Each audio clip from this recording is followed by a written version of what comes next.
نحمده ونصلي على رسوله الكريم اما بعد فاعوذ بالله من الشيطان الرجيم بسم الله الرحمن الرحيم رب اشرح لي صدري ويسر لي امري واحلل عقدة من لساني يفقهوا قولي۔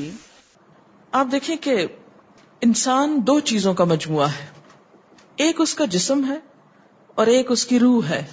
جہاں یہ دونوں آپس میں ایک دوسرے سے موافقت کرتے ہیں، ایک دوسرے کے ساتھ کوآرڈینیٹ کر رہے ہیں، وہاں یہ ایک دوسرے سے کشمکش بھی کرتے ہیں۔ بعض اوقات جسمانی خواہشات روح پر غالب آ جاتی ہیں، بعض اوقات روحانی کیفیات جسم پر غالب آ جاتی ہیں۔ عام طور پر دن میں جب ہم دنیا کے کام کر رہے ہوتے ہیں تو ہمارا جسم ایکٹیو ہوتا ہے، اور اس کا نتیجہ کیا ہوتا ہے کہ روح کی جو کار فرمائی ہیں وہ ذرا لو ہو جاتی ہیں۔ رات کو جب ہم سوتے ہیں اور جسم ہمارا بالکل بے حس ہو جاتا ہے تو پھر روح جو ہے وہ ابھر کر آتی ہے، اس کی کار فرمائی بڑھتی ہے، وہ زیادہ ایکٹیو ہو جاتی۔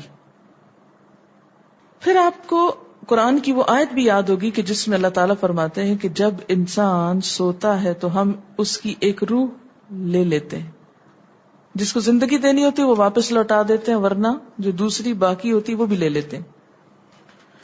اب یہ جو روح نکلتی ہے نا ایک ہمارے جسم سے، تو یوں لگتا ہے کہ جیسے وہ مختلف جگہوں پہ وانڈر کرتی ہے، یعنی گھومتی پھرتی، اور بعض اوقات دور دراز پہنچ کے مثلا کسی مردے سے جا ملاقات کرتی، کیونکہ روح تو ایک لطیف چیز ہے نا۔ جب ماں کے پیٹ میں بچے کے اندر آتی ہے تو کوئی پتہ نہیں چلتا، جب نکل جاتی تو کوئی پتہ نہیں چلتا۔ اسی طرح روح دیواروں کے پار بھی چلی جاتی ہے۔ قرآن پاک میں آتا ہے نا کہ اینما تکونوا یدرککم الموت ولو کنتم فی بروج مشیدہ، یعنی اگر بالکل ساؤنڈ پروف اور ہوا پروف جگہ پر بھی کوئی چیز رکھ دی جائے تو کیا ہوگا؟ روح وہاں سے بھی نکل جائے گی۔ یعنی روح کے لیے یہ مادی چیزیں رکاوٹ نہیں ہے۔ اب آپ دیکھیں جو لوگ مر جاتے ہیں بعض اوقات آپ کی ان سے ملاقات ہوتی اور آپ کو یوں لگتا ہے جیسے آپ ان کو چھو کر آئیں، اور ایسا ممکن ہے کہ وہ جو سوتے وقت ایک روح آپ کی نکلی، وہ ٹریول کرتے کرتے اس مقام پہ جا پہنچی جہاں وہ مردہ روح تھی، اور اس نے اس سے جا کر باتیں بھی کی، کچھ میسج بھی لیے، کچھ اور بھی۔ تو اس سارے کو ہم واضح طور پر نہ جان سکتے ہیں، اس کی حقیقت نہ سمجھ سکتے ہیں، لیکن بعض خوابوں کو انٹرپریٹ کرنے میں یہ چیز آپ کو مدد دے گی کہ ایسا کس طرح پاسبل ہے۔ آپ اپنے بستر پر لیٹے ہوئے ہیں اور روحانی طور پر آپ خواب میں آپ کہیں اور پہنچے ہوئے۔ بعض اوقات آپ دیکھتے ہیں کہ میت آپ کو کوئی چیز دے رہی ہے، میت رو رہی ہے، میت خوش ہے، آپ اس کو دیکھتے ہیں وہ بڑے باغ میں بیٹھی ہوئی ہے۔ یہ آپ نے کہاں سے دیکھ لیا؟ آپ تو بستر پہ لیٹے ہوئے تھے۔ تو وہ جو ایک شعور سوتے وقت نکل جاتا ہے، جسم سے الگ ہو جاتا ہے، وہ ٹریول کر رہا ہوتا ہے ایک طرح سے، اور وہ ایسی جگہوں پر اللہ کے اذن سے ہی پہنچ جاتا ہے اور اس کو وہاں کی معلومات مل جاتی ہیں۔ اچھا، آپ کو یاد ہوگا وہ قصہ جو شہیدوں کا واقعہ میں نے آپ کو سنایا تھا، عراق میں جو صحابہ کرام کی قبروں میں سے ان کو نکال کر دوسری جگہ پر دفن کیا گیا۔ آپ نے دیکھا کہ مستقل کنٹینیوسلی 3 دن خواب آیا ایک شخص، جب اس نے اگنور کیا تو بادشاہ وقت کو خواب آیا، مفتی اعظم کو خواب ہے، اور مسلسل خواب میں وہ اپنا میسج کنوے کر رہے ہیں کہ ہمیں وہاں سے نکالو، ہماری قبروں میں پانی آ گیا۔ اور یہ بالکل سچا واقعہ ہوا، دنیا نے جس کا مشاہدہ بھی کیا۔ تو پھر آپ اس کو کیسے انٹرپریٹ کریں گے؟ وہ شہداء کہاں ملے تھے؟ تو بات یہ ہے کہ جیسے ہماری روح ٹریول کرتی ہے، کہیں ایسی جگہ جا پہنچتی ہے، تو ہو سکتا ہے کہ وہ اس مقام تک جا پہنچی ہو۔ یہ شہیدوں کی روح تو آزاد ہوتی ہے، ان کو اجازت مل گئی ہو کہ وہ ان لوگوں کی روح سے جا ملے، کیونکہ سجین قید خانے میں تو ہوتی ہے نا وہ روح جس کو مجرم روح جو ہوتی، لیکن جو مومن کی روح ہے، خاص طور پہ شہداء کی روح ہے، تو جنت میں کیا کر رہی ہوتی ہے؟ گھوم پھر رہی ہوتی، کھا پی رہی ہوتی۔ تو یہ بالکل ایک سچ ہے اور حقیقت ہے کہ بسا اوقات انسان خواب میں ایسے لوگوں سے ملاقات کر کے ان کے حالات کو جان لیتا ہے کہ ان پہ کیا گزر رہی، مثلاً ان کو عذاب ہو رہا ہے۔ یہ عام بات ہے نا کہ میت کو جس حال میں دیکھو اسی حال میں ہوتی ہے۔ یعنی اگر خواب میں دیکھیں کسی نے اپنے والدین کو دیکھا کہ وہ بہت رو رہے ہیں فوت ہونے کے بعد تو کیا کرنا چاہیے؟ ان کی طرف سے صدقہ دعا کرنی چاہیے. یہ بھی اللہ کی ایک رحمت ہوتی ہے کہ ان کو موقع دے دیا جاتا ہے کہ وہ اپنا میسج کنوے کر دیں. ایک طرح سے وہ اس کے دل کی بات نہیں ہوتی، الا یہ کہ آپ کسی انسان کے بارے میں بہت برا گمان رکھتے ہیں اور آپ اسے دیکھتے ہیں کہ وہ رو رہا ہے یا کچھ، لیکن کئی اور لوگ دیکھتے ہیں کہ وہ ہنس رہا ہے، کھیل رہا ہے. تو اس کا مطلب یہ ہے کہ پھر آپ ان دو کو کنٹراڈکشن کیسے دور کریں گے؟ تو پھر آپ یہ دیکھیں گے کہ جس نے خواب دیکھا اس کا اپنا نظریہ اس شخص کے بارے میں کیا تھا، کیونکہ اس کی اپنی بدگمانی تو نہیں اندر چھپی ہوئی تھی کہ جو سوتے وقت اوپر ابھر آئی اور اس نے وہ روپ اس طرح کا دکھا دیا، پھر وہ حدیث نفس میں آ جائے گی، دل کی بات میں وہ چیز آ جائے گی. ٹھیک.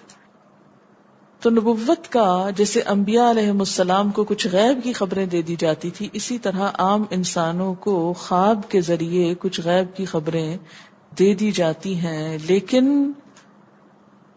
کسی بھی خواب کے سچا ہونے کی آپ کوئی دلیل نہیں رکھتے. ایز سچ واضح بات یہ نہیں کہہ سکتے کہ میں نے جو خواب دیکھا وہ بالکل سچ ہو جائے گا، یہ آپ دعویٰ نہیں کر سکتے. نبوت کا تو دعویٰ کیا جا سکتا ہے، لیکن آپ اپنے خواب کا دعویٰ نہیں کر سکتے کہ میں نے جو دیکھا ہے وہ بالکل سچ دیکھا. ہو سکتا ہے آپ کو شیطان نے ڈرایا ہو سکتا ہے کہ آپ کے اپنے دل کی سوچیں اور خیالات اس میں آ رہے ہوں، اور خصوصاً اس وقت جب دو متضاد آپ کو خبریں ملیں. مثلاً ایک شخص آپ کے پاس آتا ہے، وہ کہتا ہے کہ میں نے آپ کے بارے میں بہت اچھا خواب دیکھا. دوسرا آتا ہے کہتا ہے کہ میں نے آپ کو اچھے حال میں نہیں دیکھا. اب یہ فرق کس چیز کا ہو گیا؟ اس کے اپنے گمان کا فرق ہے. ایک آپ کے بارے میں گمان اچھا رکھتا ہے، وہ آپ کو اچھا دیکھنا چاہتا ہے لہذا وہ آپ کو اچھا دیکھ رہا ہے، اور دوسرا آپ سے حسد رکھتا ہے اور وہ آپ کو ہر قیمت پہ ختم ہوتے دیکھنا چاہتا ہے. وہ ویسے تو مار نہیں سکتا آپ کو، لہذا خواب میں مار لیتا ہے اور خواب میں آپ کا حال برا دیکھ لیتا ہے. تو وہ خواب دراصل کیا ہوتا ہے؟ اس کی اپنے نفس کی بات ہوتی ہے.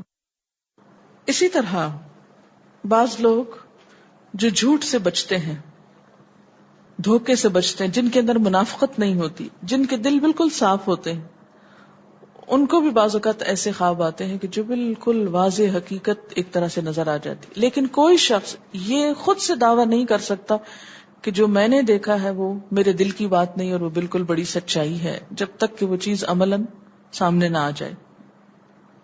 آپ صلی اللہ علیہ وسلم نے فرمایا اچھا خواب اللہ کی طرف سے ہے اور برا شیطان کی طرف سے. یعنی اگر آپ کسی کو برا دیکھ رہے ہیں یا کسی کی برائی دیکھ رہے ہیں تو وہ دراصل کیا ہے؟ شیطان ہے آپ کے اندر، جو آپ کو اس شخص کے خلاف یا کسی خاص واقعے کے خلاف بھڑکا رہا ہے، اور آپ اپنی تسلی کر لیتے ہیں خواب کے ذریعے. فرمایا پس جب کوئی شخص پسندیدہ خواب دیکھے تو اسے صرف اس شخص سے بیان کرے جس سے محبت اور اعتقاد ہے. یہ میرا مشورہ نہیں، نبی صلی اللہ علیہ وسلم کا ہے آپ سب کے لیے. بخاری اور مسلم کی روایت ہے کہ جب کوئی اچھا خواب آپ دیکھیں تو کیا کریں؟ اس کو بتائیں جس سے آپ محبت رکھتے ہوں، وہ آپ سے بھی رکھتا ہو اور جس پر آپ کا اعتماد ہو. جیسے حضرت یعقوب علیہ السلام نے کیا کہا تھا بیٹے کو کہ مجھے تو بتا دیا، بھائیوں کا نہیں بتانا. اور جب مکروہ خواب دیکھیں تو حق تعالی سے اس خواب کے شر اور شیطان کے فتنے سے پناہ مانگے. جب برا خواب دیکھیں تو اس خواب کے شر اور شیطان کے فتنے سے پناہ مانگے کہ شیطان بہکانے لگا انسان کو. اچھا آپ دیکھیں کہ بعض اوقات یہ ہوتا ہے کہ جسے ہمارا کسی سے اختلاف ہوا ہے، عقیدے میں، گھر کے جھگڑے میں، کسی ذاتی اس میں، تو ہم کمزور ہوتے ہیں، مجبور ہوتے ہیں، اس کو کچھ کہہ نہیں سکتے. تو پھر ہم بعض اوقات اپنی تسکین کیسے کرتے ہیں؟ خوابوں میں کرتے ہیں.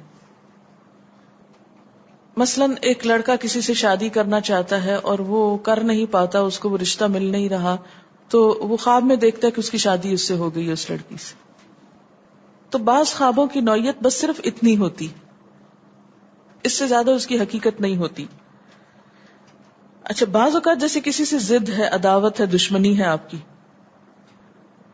اب آپ اس کو خواب میں برا دیکھ رہے ہیں، اس کی برائی دیکھ رہے ہیں، تو یہ دراصل کیا ہے؟ شیطان کا شر ہے جو آپ پہ غالب آ گیا ہے.